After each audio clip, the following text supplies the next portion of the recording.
तो आज का सवाल ये है कि आखिर क्यों बढ़ रहा है धरती का इतना तापमान? आखिर क्या कारण है कि इसकी वजह से धरती का तापमान हर दशक बढ़ता जा रहा है और पुराना जो डेटा देखे और आज का जो डेटा देखे उसके अकॉर्डिंग धरती के तापमान में बहुत वृद्धि हुई है।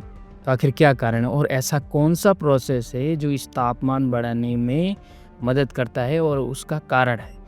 तो ये हम सब जानते हैं कि पृथ्वी का जो तापमान बढ़ता है उसमें मुख्य जो गैसें हैं वो है कार्बन डाइऑक्साइड, मीथेन और क्लोरोफ्लोरोकार्बन्स। तो अब ये गैसें पृथ्वी के तापमान को कैसे बढ़ाती हैं? तो अब इस चीज़ को समझने के लिए अपन पहले ये समझते हैं कि धरती के तापमान बढ़ेगा कैसे। देखो, जब किसी भी वस्तु का तापमान बढ़ता है तो वो तब बढ़ता है जब वो वस्तु हीट को अब्जॉर्ब कर लेती है, हीट को अवशोषित कर लेती है। तो अगर पृथ्वी का तापमान बढ़ेगा तो पृथ्वी किसी तरीके से हीट को अब्जॉर्ब कर ले तो पृथ्वी का तापमान बढ़ने लगेगा। ये है एक कारण। तो पृथ्वी के ऊपर जो कुछ ऐसी चीज़ें हैं जो उस ऊष्मा को अब्जॉर्ब कर लेती है। ये ऊष्मा आती कहाँ से है?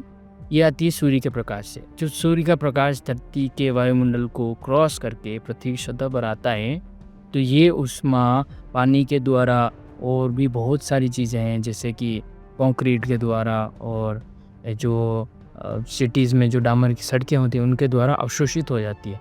इसकी वजह से धरती की सतह का तापमान बढ़ जाता है। अब दूसरा कारण ये है कि जब कोई चीज़ गर्म हो जाती है तो वो वापस कुछ ऊष्मा को वापस बाहर की ओर छोड़ती रहती है या फिर परावर्तित करती है। तो अब इस केस में क्या होगा, धरती जब गर्म हो जाएगी तो वो ऊष्मा जब वापस परावर्तित करने लगेगी तो उस केस में कुछ ऐसी चीज़ बीच में आ जाए, मान लो जैसे कोई ऐसी लेयर आ जाए तो वो उस ऊष्मा को वहीं ट्रैप कर लेगी। उसकी वजह से धरती का टेम्परेचर बढ़ जाएगा। तो ये जो लेयर बनती है ये बनती है कार्बन डाइऑक्साइड की वजह से, मीथेन की वजह से और वायुमंडल में मौजूद जल वाष्प की वजह से।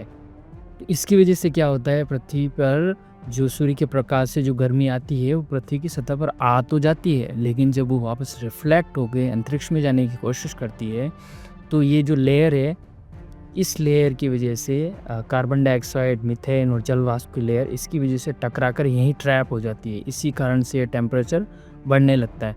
अब इस चीज़ से बचा कैसे जाए? तो इस चीज़ से बचने का सबसे आसान उपाय हम सब जानते हैं कि अधिक से अधिक वृक्षारोपण करना चाहिए।